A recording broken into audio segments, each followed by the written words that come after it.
not unusual, but I don't think you're going to hear anything from the FBI in the next few days. Do you think are they comfortable with all this innuendo that's being based on FBI sources?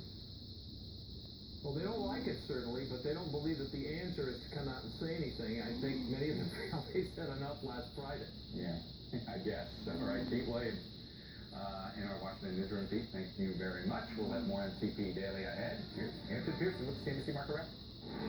Thanks, Chuck. We had stocks closing lower across the board. The Dow sinking by 29 points. The S&P off by 9. The Nasdaq dropping 47.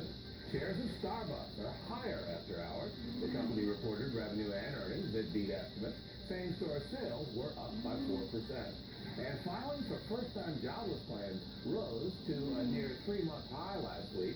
However, claims remain below the level associated with a healthy labor market. The report comes one day after the government's closely watched jobs data. That's it from CNBC, Person Business Worldwide. If you have moderate to severe rheumatoid arthritis and you're talking to your doctor about your medication, this is Humira. This is Humira helping to relieve my pain and protect my joints from further damage. This is Humira helping me go further. Humira works for many adults. It targets and helps to block a specific source of inflammation that contributes to RA symptoms. Humira has been clinically studied for over 18 years. Humira can lower your ability to fight infections, including tuberculosis, serious, sometimes fatal infections, and cancers, including lymphoma.